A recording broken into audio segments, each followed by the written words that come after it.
Hey guys, welcome to episode 8 of the Wrist Time podcast. On today's show, Dave and I chat about all the news coming out of Baselworld 2019. So a lot to talk about, so sit back, relax, and enjoy the show.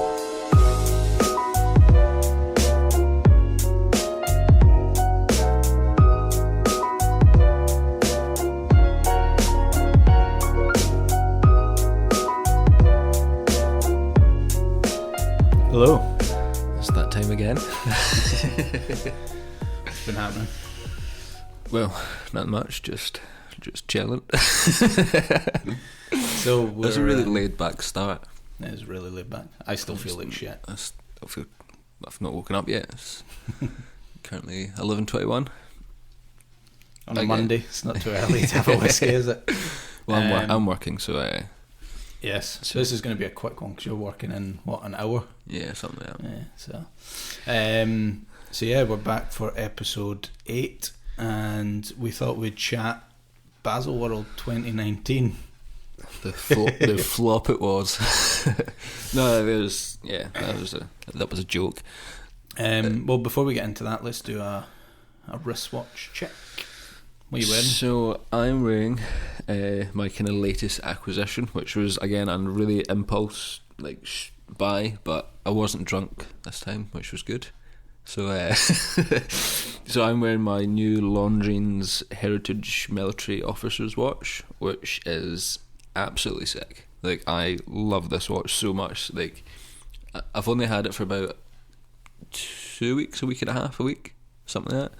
But it's virtually not been off the wrist in like 5 out of 7 days. It's what I've been wearing. So this is the one, for those who don't know, it's the one with the speckled dial. So it was designed by a chap on Instagram, Vintage Longines, in collaboration with Longines, based on an older watch that he had in his collection. The story behind it's awesome, but yeah, it's a pretty little boy. I love the side profile on it.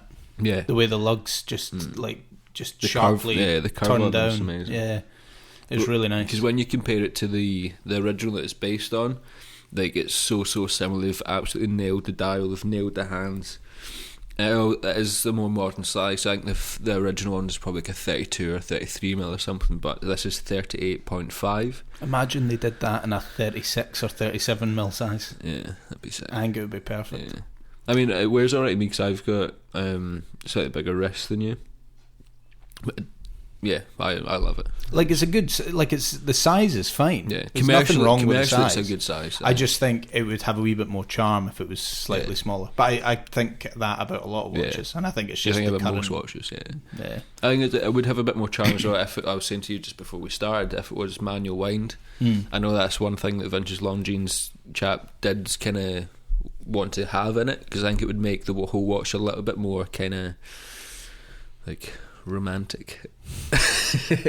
Like, in terms of its like kind of heritage. I think that would have been a cool aspect to it. But yeah, I absolutely love this watch. It's so cool. I've seen so many popping up on like Instagram and stuff. So up until mid to February, there'd only ever been 2 in the UK. Because Longines released it and then realised they couldn't actually put a lot of their watches they released last Basel into production, because they just couldn't make them quick enough, really. Or I think they wanted to hold off and stagger them in terms of when they're getting all shipped. But yeah, I've seen a lot kind of pop up on Instagram and stuff. But I absolutely love this. It's so cool. It is nice. It's very nice. Good purchase. Yeah. What's on your list then? That's orange.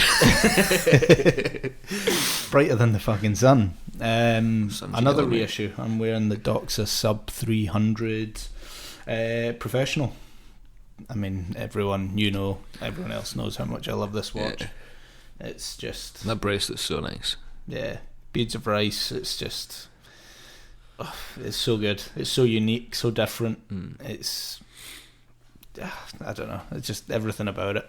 Like, there's not very often you get a complete one-to-one reissue, other than the only difference being the movement and the glass. Sure. Is the only difference. Which are the two things you'd probably want to change from the 60s. It's just so unique. There's really nothing like it. I mean, we'll get into what Doxa released at Basel shortly. Start now. But yeah, absolutely love this watch. Weighs a ton, but it's just so utilitarian. And I think if you're going to go for a reissue, you go for like the original. And I had to go for the orange. It just pops. Nah, sick. I'm considering the dial's only. I think the actual dial's only about 25 mil. It's still really legible, which is what like my biggest concern was probably going to be. But I've never had an issue with it. I absolutely love this watch. Love the bracelet. Looks good in NATO straps as well. I think considering because the dial is so small, but then you've got so many kind of outer kind of capsules of the case. It still wears really, really You've nice. got like the first outer ring on the bezel's brushed, and then it's a high polish on the second outer ring, and you get a really nice contrast, especially in certain light where that polished outer ring almost looks black. And then you've got this sort of serrated chainsaw like teeth on the bezel, so easy for turning. You've got the piano key indices. It's just, and then you've got the little lume pip at the date window. A lot of people call walking the plank. I don't know. There's just something about it with the thin lines coming off the 12, 6, 3, and 9. The sort of asymmetrical dial with the sort of Doxa automatic and the sub 300. It's just, I don't know. It's just got so much charm. It's certainly one that I'll never want to part with. And knowing that you've got one of 300 of something's pretty special. Like that's a limited number. I'll say in that their new one's 13. Yeah, so that's really limited. But, can we clip that and just call it the Doxa monologue? But yeah, so let's get into it, seeing as we've not got a lot of time today. Basel 2019. Yeah. What were your overall thoughts on the show? So not the watches per se, but on the show. Considering we saw it from afar, we weren't actually there. Just saying. I think considering that obviously Swatch pulled out last year, I think they still did a pretty good job of having enough brands there to. Cause I didn't really feel like you were missing anything. There was so many stuff coming out. So much stuff coming out. It wasn't like there was a void of this Swatch black hole. Like it still felt like obviously from afar, it still felt like a full watch show. Like there was nothing really missing from it, I don't think. I think in terms of the brands that were there, I think Rolex and Patek are the two that are kind of holding it up. I think if either one of those two pulls out, I think they'll be no show squished. I think the chap with the best coverage of Basel was Waco. I think his stuff, because he's got pretty the fact that he was almost fighting Rolex Passion Report at the front. No, it wasn't Rolex Passion Report. It was Rolex. Was it not Rolex Passion Report? No, it was someone else it was a similar name, but I thought it was this. No, it was someone else. But I'm gonna have to look at this. Like even just the stuff that he was saying to the brands when he was talking to them, and he put up a photo or like a video just saying. Yeah, it was Rolex Passion Report. So it's about in there. Yeah. Are you sure? Yeah. Philip Stahl. I thought it was someone else, never mind. But yeah, and his coverage in the sausages was pretty lit, I'd say. But no, I think I thought it was still pretty good. Again, I watched Adrian's video from Bark and Jack, so he was obviously there, and he says that was obviously the first time that he'd been to it. And he says that it's still a really good, well functioning like fair. Like it's still worth its. I was going to say it's worth its money, but it's probably not. But it's still worth going to if you're even just a watch guy. Like, it's so nice to see all these watches in the one place. So Rolex and Patek have all their whole collection of every watch that they make there virtually. Did Rolex have the whole collection there? I'm pretty sure they did. Right. But then same as Patek, so they had all their Aquanauts, all their Nautilus. I knew they did. Yeah. Which I think, as a watch enthusiast, I think it would be still a really good experience to like experience it. Even looking through glass. I mean, it's like a car showroom. If you're a car guy, you don't mind going into a dealership and looking at them. Like, see, I'm on the fence, but I think I would bored. Probably get pretty bored pretty quickly. I think if you were going, the thing that would make it worthwhile is the people you'd meet, rather than the actual watches. I think the watches, looking at them through glass, would probably get boring pretty quickly. But if there's a lot of people there to meet, that would be a lot of fun. Sure. And I think, there was a lot of people there that you could see on Instagram that decided to go that weren't necessarily journalists. They were just going for the show, and they looked like they were having a hell of a time. And that looked like more so because they were meeting new people and meeting other sort of watch enthusiasts from Instagram and things. And I think that's what would make it more fun for absolutely. Guys like you and I going. Sure.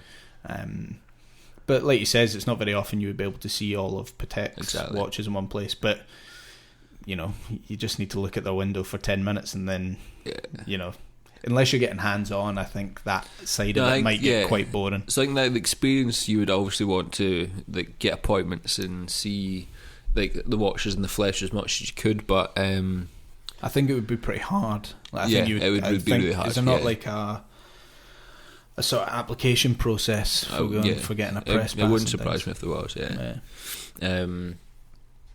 But no, I don't know. I think we'll wait and see what Swatch does, because I know that they're going to be doing kind of events throughout the year, like launching stuff from all their different brands. Well, they had their own media show in Zurich, I think, but it was media only, so I don't think there was any sort of press releases or anything from that.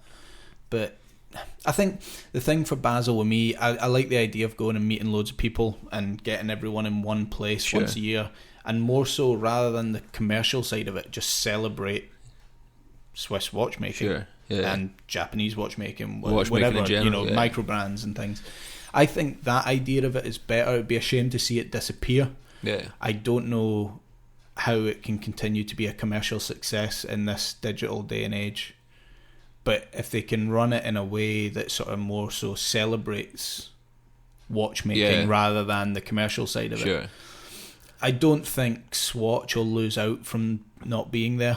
I think they'll still get the coverage they need. I think I heard there's talks of them doing road shows and things. I think the fact that it's so much easier now to go direct to the consumer, it sort of makes sense. Because Swatch have got enough brands under their kind of arsenal that they could, if they wanted to, they could put on a show that would, or like a fair that would have everything from kind of entry level brands like Tissot and that sort of stuff upwards to Blancpain, Breguet, all that type of stuff, and have such a wide range. So I think they could, if they wanted to, put on their own big show, and it would be really, really good. I've said it to you before. I think I've said it to a few people though. I would quite like to see more releases spread out throughout the year. So rather than all at once and then being left with very little for the remaining year, it'd be cool to see more sort of spread out. So maybe we'll start seeing more of that. Who knows? But I mean, I think it would be a lot of fun to go and experience. But downsides, the expense. I've heard it's ridiculously very expensive. I was talking to Adrian, he was telling me it's very, very expensive. Fucking sausages. And then the Fratello watches messaged me and asked me to share one of their stories of them being hit with was it import tax or something like, I can't remember, for taking their watches into the country. Bullshit. Fucking hell. Like that's a tough one to take. Hopefully that, was it Darren? I can't remember. Darren sent me it. But hopefully they get that sort of all worked out. I think if I was to go, I would just take one watch and it would be the one that's on my wrist.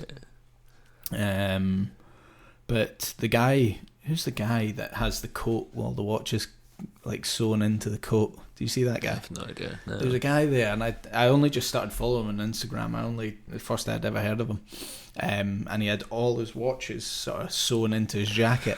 So I wonder if they stopped him going through. He would have, if they did, they would have charged a fortune. So, but I think, because I think the watches that the Fratello guy had, they weren't like cheap, but they were kind of fairly like affordable. If you had like MB&F or like Richard Mille or something like that, you'd be quite easily be paying tens of thousands of pounds or dollars. Or I don't francs. agree with them. It's bullshit. But why is he having to pay to take his own property into the country that he's not going to be selling? Yeah. He wasn't taking photos of them to make money, so he was literally just taking them with him to wear. Yeah. I mean, it's a bit ridiculous. I can sort of understand it from a commercial standpoint. If you are taking something into the country to make money on, Sure, that's understandable. But he wasn't. No. So, but I think it would be pretty cool to go. I would quite like to go and experience it. But again, like I says, it's probably more so for the people that you would meet. Yeah, absolutely. I just think you would be surrounded by equally geeky people that are into watches. It's like a red bar, but on like a global fucking scale. But no, it'd be cool to go. Yeah. I'd be keen. But this year I thought the smaller brands sort of came out better, on top. And I'll sort of explain why. But I think we should probably acknowledge the elephant in the room. I love it. So let me start. I messaged you in the morning after all these leaks were released. I think everyone was like, oh, these aren't real. There's no way that this can be true. Why would... Like, the mock-up that was leaked looked shocking. It's the P01. Yeah. I think it's called the Black Bay P01, the Tudor. And then in the morning, it was announced, and I just messaged you saying, ha ha ha, the leaks are true. And I don't think I could quite believe it at the time, but I messaged you straight away saying I kind of like it, but I like it from a concept point of view. Yeah, so I think because I don't think it's going to be a commercial success. No, I don't think Tudor aren't stupid. I don't think they've released it to be a commercial success. I think they're just releasing it and saying, look, this is what we this can is do. a nod to our past, and this is what we can do. Yeah. So I think with that, like because I messaged, like, after you messaged me, I was like, I hate it. It's disgusting. It's just a piece of shit. Like, so I was pretty tough on it. Like, immediately. I don't think that was because of the watch. I think that was because you were disappointed. I was disappointed there was no sub. But I think that's what the case is with most people. Yeah. I think most people were expecting a Tudor Submariner, and I think Tudor were a bit sneaky with their the way they went. I think Rolex as well, with the way they were doing their social media and stuff, which is fine. They can do what they want. I think they knew exactly what they were doing. Yeah. Like, it wasn't just any press is good press, exactly. whether it's good or bad, Exactly. and that's all people were talking about. And I think that's what they went for, that shock factor. But I think people now, like at the start when they saw it, were like you, were just like, this is disgusting, what have they done, this is horrible. But I think a lot of people have done a U-turn now they've seen photos of it on wrist. So I still wouldn't buy one. There's no way I would ever buy one. I think it's way too big for me personally. I think you'd have to have pretty big wrists. Now some of the guys that were photographed with that on, they have big wrists, and it still looked huge. It's so long. So there's like, I presume most of you seen it. So like, you've got the initial case, and you've got the metal bit in the strap, and you've got the kind of metal end links that kind of flex on the strap. It looks like a coat of armour. Yeah, it's like, it actually looks like a coat of armour. Which is I like the idea, the concept. I like the fact that you've got the nod to the past, and prototype. There's probably a reason though that it never became anything and it only stayed a prototype. I think I can't see this lasting very long in their collection. Maybe a few years and then it being discontinued. I don't think it's going to be worth them having. I think it's more so just a nod. But I think if they do that, I think people that do buy that watch, it might be one of the sort of more modern Tudors that might end up being worth something one day, because I can't see them producing it for very long. No, I think they'll produce it in quite small numbers as well. I can't see them doing hundreds of thousands of these. I can see them doing like quite small numbers, not limited, but I can see them. I wouldn't be surprised if you see them limit it, and more so in a way to make it look as if it's selling. more so, kind of like with the way you see Rolex do it and create the demand. Yeah. Now, whether there'll be enough clients willing to buy it to be able to do that, I don't know. Yeah, I mean, like I said, I've done a complete kind of U-turn on it, and it's definitely kind of growing on me so much. Like, I think it's definitely one you would need to see. Yeah, I really want to see one in the flesh. Judge it, and I think most places probably will have one to see. I don't think this is one that you're not going to be able to see. Yeah. I don't see enough people wanting to buy it that they'll not be able to have one in every Tudor AD. Yeah, unless they produce it in really small numbers and they just let the kind of... That would be silly if they did.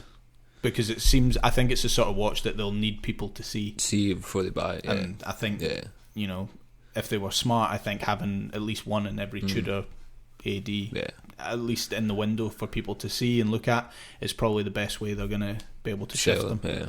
But I think they released it knowing it wouldn't be a black bay, it wouldn't be one of their really successful lines. I think they released it because, at least it is a nod to the past. It is something that they did kind of... I think they definitely took a chance on it, but I think they knew exactly what they were doing. I think they knew exactly what the outcome would be. They're not stupid. Yeah. The thing is, they've left themselves with a lot to do next year. I think there'll be an even bigger demand for things like a bigger range in the 58s and things like that. The one thing I really want to see, and it was my favourite from Tudor, was the bronze, the grey dial bronze, but I'd love to see that in a 58 case size. Yeah, it's just 43 mils. Yeah, it's way too big. Yeah. I think there's very few people that watch looks good on. No. I've seen one in the flesh, like on, and it's huge. Yeah. It's just way too big. Imagine that in a 58 case. That would be so good. Yeah. So good. And the dial on that just that was probably my favourite kind of Tudor release of this year. Mm-hmm. I do like the kind of steel and gold chrono, but not anywhere near that bracelet. That bracelet's disgusting.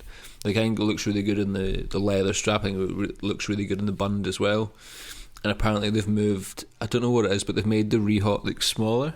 So it's... Well, I think, is the case not thinner? I think it might be slimmer, but I think they've moved the dial slightly up a bit more as well. So that would be a good one to see in the flesh. Well, just I think it'll be nicer in the metal than it will be. In I think it'll wear nicer than the previous steel chrono as well. There was a lot of bi-colour releases this year. Because they released the bi-colour on a Jubilee-esque bracelet, but you're probably not allowed to call it a Jubilee bracelet, of the Black Bay 41, 36 and 32. Mm-hmm. Which just does absolutely nothing for me. Like, again, they'll probably look better in the metal, and they'll probably sell well, because the Black Bay, the smaller range of the 32, 36 and 41, like, you might see more women wearing those. I think they'll appeal more so to the female market. A lot of people say, I think outside the collector world, that those three watches, they're quite bland. They've got nothing really about them that kind of differentiates them, like, between other kind of more simpler watches. So I think them adding the gold is a good kind of commercial move, I think, especially with that watch. But I think it would look nice in the flesh, but from what I've seen, it's definitely one that I'd buy. But I can see why they've released it. I think as well, I think I know why they didn't release a sub, because the sub's too easy. Like, they know it's going to do well. They know as soon as they release that'll be their pretty much number one watch, I'd say.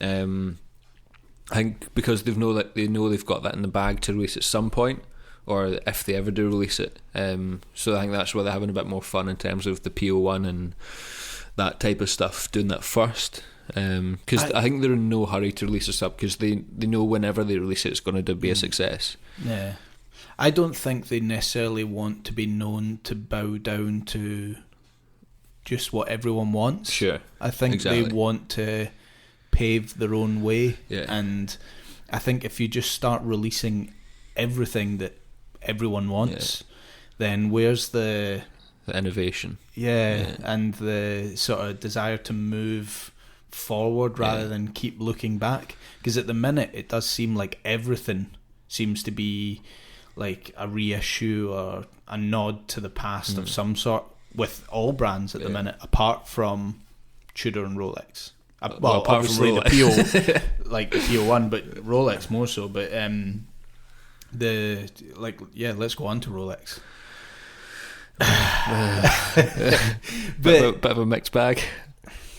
I'm surprised and I'm not surprised. Yeah. Like, I honestly thought you were going to see a movement upgrade in the sub. I thought at the very least you'll see that, a bigger power reserve in the Samarna. I thought that would, it seems to make sense. I think they're still in the GMT train. Like, I think they want to kind of, because they update the movement on that obviously last year. I think they want to get the new ones out with the new movements, and then I think next year might be the time for it, because the sub probably desperately needs some sort of, because if Tudor are doing it for a fraction of the price with a kind of virtually a similar movement, Hamilton do an 80-hour power reserve. Well, my Swatch, which is $149, has got a 90-hour power reserve. So I don't see why they can't do it. Yeah, I think the thing is, Rolex really are now making people know that they're not selling tool watches anymore. They're selling luxury. Yeah. And I think with the bicolour Sea Dweller is a big sort of hint that, okay, we are a luxury brand now. We're not selling tool watches like we used to in the past. And is that because it's made from luxury materials, or is that because I think it's a mixture of that plus the demand plus the limited availability, the reputation. I think it's just a mixture of all these things now. Like you're not buying, because they are still capable to be tool watches. They are. But are you going to go diving with how much is the new Sea Dweller? I mean, the Yachtmasters, the white gold Yachtmaster, the 42mm, which is probably my favourite of the Rolex releases this year, is £22,500. Yeah, are you going to take that sailing? No. The thing is, I that was probably, in terms of design, probably my favourite of the releases they released. It's such this year. A stealth. Would have been nicer if it was smaller. Yeah. But it looks like a Samarna. Yeah. Like, it doesn't look that dissimilar from a Samarna. Yeah. But it's nice. Yeah. I wouldn't buy one. No. But I think I just like the kind of concept behind it, that kind of complete stealth wealth, like Rolex type thing. I think it fits into that category like perfectly. Like, nobody's going to know what it is unless you know what it is. I think that's with the white gold and that sort of stuff. Like, I think it's the Yachtmaster though is a wee bit. It's very niche. I think people would know a Yachtmaster because it looks similar to, especially this one looks so similar to a Samarna. Yeah. I think people would potentially know what that is on the wrist. But the thing I found interesting was the Batman. Now, going by the photos, I thought the blue on the bezel had changed. I don't think it has. When you look at photos of people wearing it on wrist, no, it looks the exact same. Yeah. Now, in the original leaked photos and some of the first press photos, it did look like a darker blue, and I thought that would be quite nice. It would be, a nice change if it was slightly darker. I don't think it is. I like the new Rolex crown between Swiss made. Yeah. I think it's a nice wee touch. I think that indicates that it's got the new movement in it. Yeah. Because they did that on the... Was that on the last year's Pepsi? Yeah. Was it? Yeah. So it was on the Jubilee. It wasn't on the white gold one, because the white gold one's still the old movement. I like that touch. I do think it looks better on the Jubilee than the polished Oyster. No, I would still prefer to see a GMT on a fully brushed Oyster bracelet. Yeah. I think it would just look basically exactly how they have their Samarnas, but with the GMT case. It's like that with the polishing, it's something that, because it differentiates it from a Samarna. Because if you took away, it does, but if you took away the nice. colours, like it would just look very similar. I just don't think the polishing. Nah, it's too luxury. I like the idea of it still being utilitarian and tool watch. I think bracelet wise, I prefer the Batman and the Oyster, and then the Pepsi on the Jubilee. I don't think the Batman looks as good as the Jubilee does, as the Pepsi does on the Jubilee. Yeah. Like, I think the Batman's just a bit more because it is kind of black and blue, it's a bit more. It is slightly more kind of tool watchy in terms of its overall kind of like look to it. Where I think the Pepsi can get away with having a bit more kind of shine with what the Jubilee gives you. So I wasn't a huge fan of the Batman. I think it was an easy release for them. It'll be interesting to see what happens now with the prices of the discontinued Batman. Yeah. Don't know if I see them going up that much. There's a lot of people saying that these will become, really valuable now because they've discontinued the bracelet. I don't see how that'll be the case because you can get a much better version of it now. Yeah. Had they completely discontinued it, yes, but they haven't. You can now get a much better version. It'll be interesting also to see in terms of the value of the new ones on the grey market. Are they going to shoot up like the Pepsi GMT and start selling at 14,000, 15,000? I saw a post, I think it was by Adrian, was it? And it said that Watchfinder and a couple other retailers they'd no stock of the Batman on their website, so unless they've pulled them, and then are just sitting on them, or if they've all sold straight away. But it was bizarre for those things. Three sites that there was just no stock whatsoever of them, which is just a bit bizarre. But I think it's a good example of find better things to invest your money in if you're wanting to make money. Buy what you enjoy. I think when you start getting worried about the value of it, because that seems like what the talking point of that watch was. Most people were like, what's going to happen to the value of the old ones? Who cares? You bought it because, I'd like to think you bought it because you like the watch and you want to wear it. If you did buy it to stick it in a safe, okay, then fair enough. Go and worry about the value of it, but maybe it's just me. I personally wouldn't buy a watch to invest in. I think there's smarter things to invest your money in.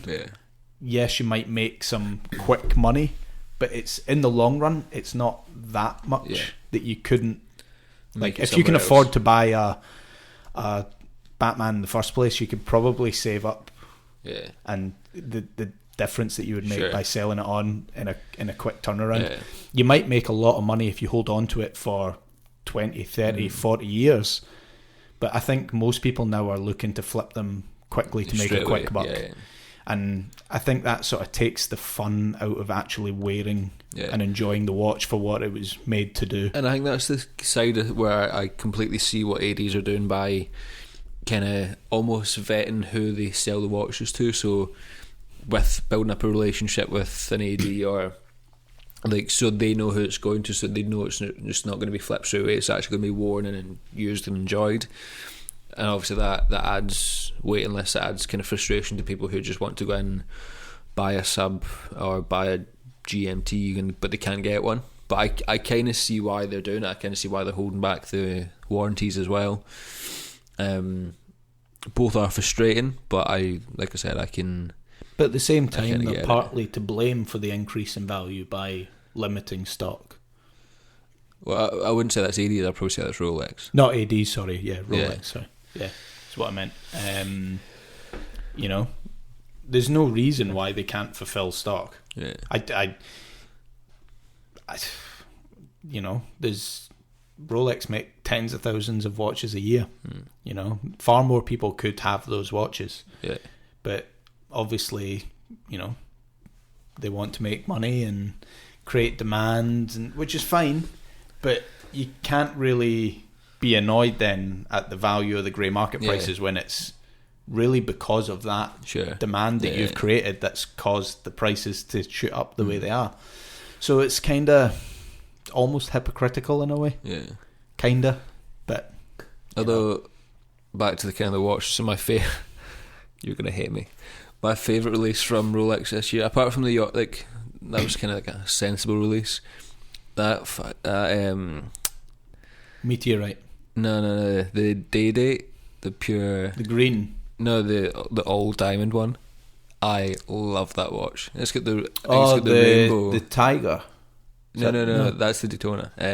So they released a Day-Date that's like all diamonds. It's pretty punchy. I can't find it online just now, but the only one I'm thinking of is the green. So they released the one which is nice. Yeah, it's got a diamond bezel, no, a diamond dial. I'm pretty sure it's got the rainbow sapphires like on the indices, but it looks shit hot. It looks awesome, but you don't want to be rapper. Yeah. You don't want to be speaker. Otherwise, what else was released? Doxa. Well, you explain that one. The Doxa sub 200 T-Graph.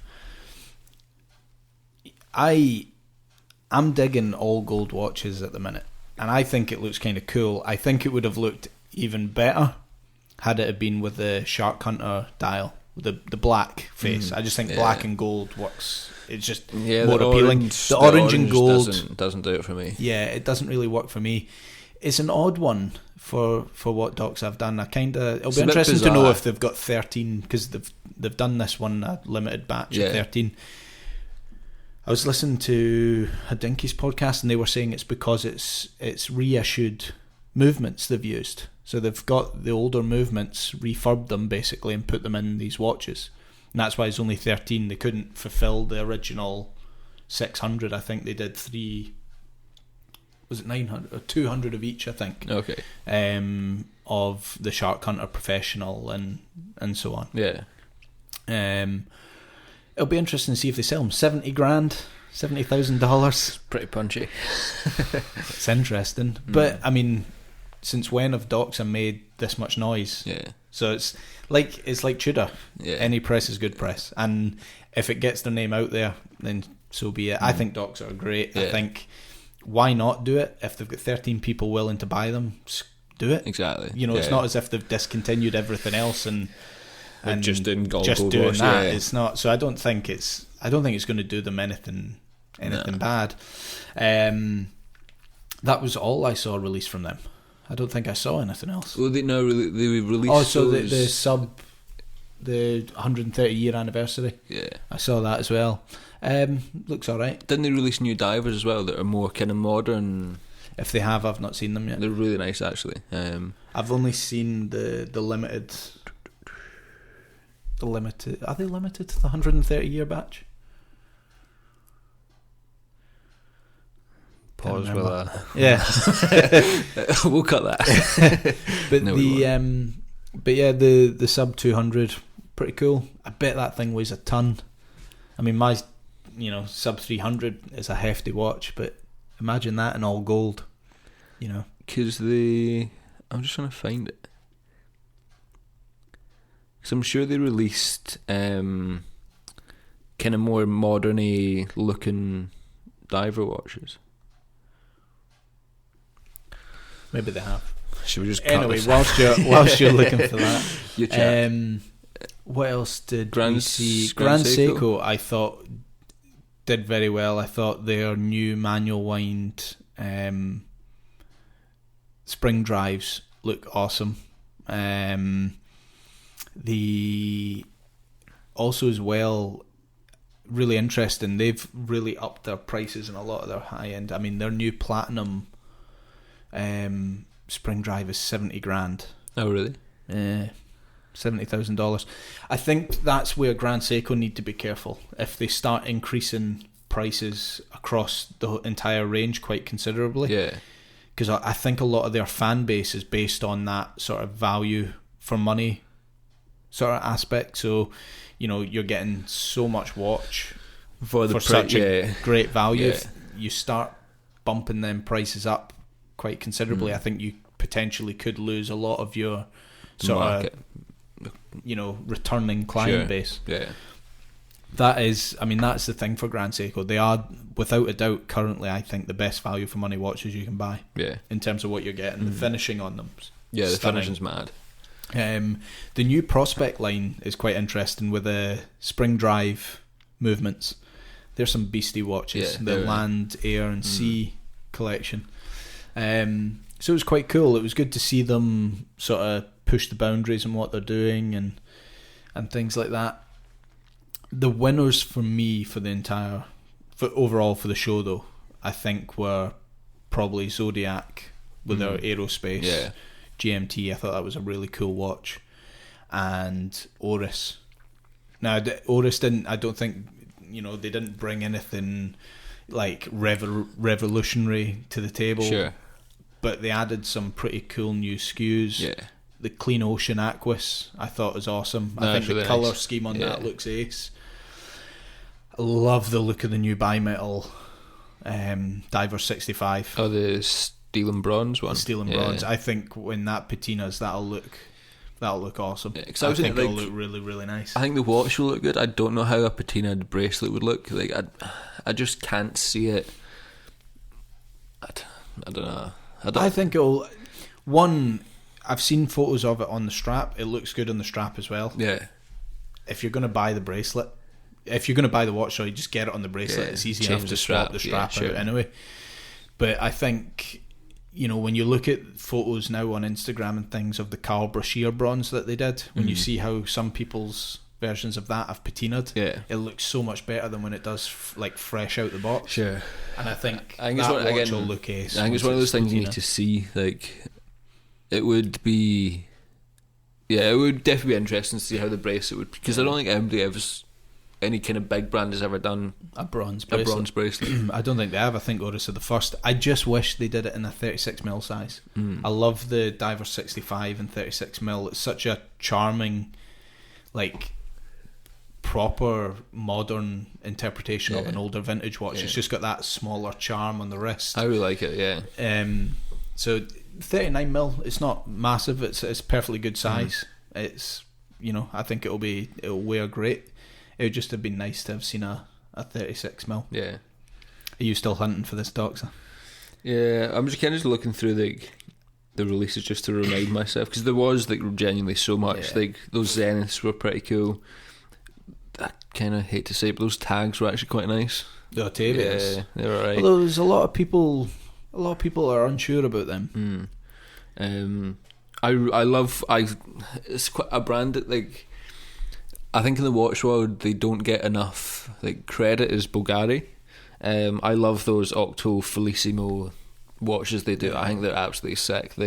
So I think was it the smallest automatic, the thinnest automatic chronograph, which I think looks absolutely phenomenal. That It's 6mm or something, or 5mm. Another one that stood out for me was the Hublot Ferrari. I'm going to end this podcast right now. I know it's surprising, but it looks pretty freaking cool. And that's wouldn't buy the one. last and final episode. Looks pretty cool. Yeah. Although you like that, was it the Belova were really good with the salmon dial? Yes. Is it Joseph Belova Yeah. limited collection? I think there's only about 300 pieces being being made. each, yeah. Their tank version with the salmon dial looks Yeah, it looks ace. sick. It's the best one of the range. Yeah. Oh, that's that punchy date. Oh my. We've evened up. You said you like Hublot, I said you like that, so that's us even. You're definitely a wannabe rapper. Yeah, shut up. I think my favourite out of the everything is the new white gold Aquanaut, the green one. I think that looks sick. I think people's pictures of the older, smaller dial with the black with the green strap looks nicer. Yeah. But I think in terms of what they released, I think I love an Aquanaut. Yeah. I mean, my favourite and this is sort of stepping away from Basel, but my favourite release over the last few weeks was actually from Swatch. And it was the Omega, was it the 60th anniversary? 50th anniversary. Speedmaster, gold, burgundy bezel. That watch is fine. I think all gold watch, I think the burgundy on the bezel, I just think it works. It looks stunning. It's nice, but I just don't. There's that, because you sent me it and you were like, "Oh, I absolutely love this," and you were pure going mental for it. And I was like, "That's all right." I loved it. I like it, and if I was to get one, yeah, nicest modern Speedmaster. Nah, you're wrong. Ever. It's just absolutely stunning. But what, £25,000 I think it costs, and there's 1,014 of them being produced. Yeah. But I think we sort of covered all the main. Yeah, I mean, we'd probably miss. Like, probably missed loads. What would you want to see sort of next year? I'd like to see Rolex have a bit more kind of balls about what they release. Like, I do think Tudor is their brand to kind of experiment and play around with, and like you can see with the kind of PO1. But I would like to see Rolex do something a bit kind of out there.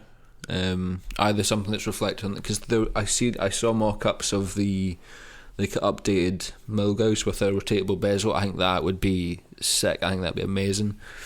I'd like to see them do something like you said with the sub, maybe make it smaller, because there was rumours of that going around as well. But I just want to see brands just have a bit more kind of creativity in terms of the bringing watches out relating to the future. Like, it's fair enough, like, and a lot of brands do a really good job of bringing out watches that reflect on their past, reflect on kind of historical type watch that they've done before. I think just having a bit of balls and just go, this is a new design, this is something that we are kind of pioneering. Although it's hard to do because there's been so many watches. I mean, it's hard to do how many new. times can you reinvent the wheel? Exactly. But no, it would be nice just to see something different from the kind of big brands, rather than just the kind of same safe releases. Yeah. And again, like I said, I love what the smaller brands like Oris, Zodiac. I think they're doing some really cool stuff. I think definitely not having Swatch there this year helped them stand out. Yeah, they certainly seem to get a lot more coverage than they probably would have in the past. I think they took advantage of it. I think from what I've heard, Oris were probably one of the best brands to deal with people at the show, and so I think it's definitely something that I would quite like to see as well. Personally, I'd like to see Tudor sort of grow their 58 line. I'd like to, even if we saw really what I want them to do personally is discontinue the current Black Bay and just run with a 58 size. I just think it's like I says, personally for me, it's a nicer size. I think if they did the original colour scheme with the bezels on that, they'd be a winner. I'd love to see a smaller version of the bronze. Whether that's commercially a sensible thing to do, who knows, but you know, I'm selfish and that's what I would like to see. I'd like to see them do something outside the Black Bay, just because like it's their kind of main, over the last 3 or 4 years, the Black Bay's been, but they're not that old a company, remember. They only came back 2012, so they're still fairly young in terms of the modern watchmaking game. They've got plenty of time to bring new things to the table. Like it says, Rolex, I'd quite like to see a smaller Submariner again. Not necessarily the exact same as previous issues. I like the modern design. I really like, but in a smaller case, that would be cool. Like if they could just shrink that down slightly. I would love to see a 38mm Submariner. Imagine how nice that would be. Oh, it'd be so good. I don't think it'd happen though. You never know. Dreams can come true. But no, I don't think it was an overly successful year at Basel. I don't think it was unsuccessful at the same time. I think they're in a transitional period more so to next year. It was like one of those renowned filler episodes in The Walking Dead. Like this will get us by. And I think that's maybe why brands are holding out. You know, next year's going to be possibly the big year.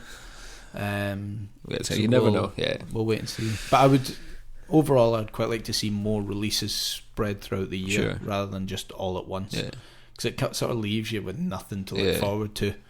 I mean, you have the Swatch stuff coming up, so that kind of fills the gap a little bit, but we don't know anything what's coming from it, you know. So, but we'll see. All right, better get to work. I've got one more day off before I get back to it. Fuck you.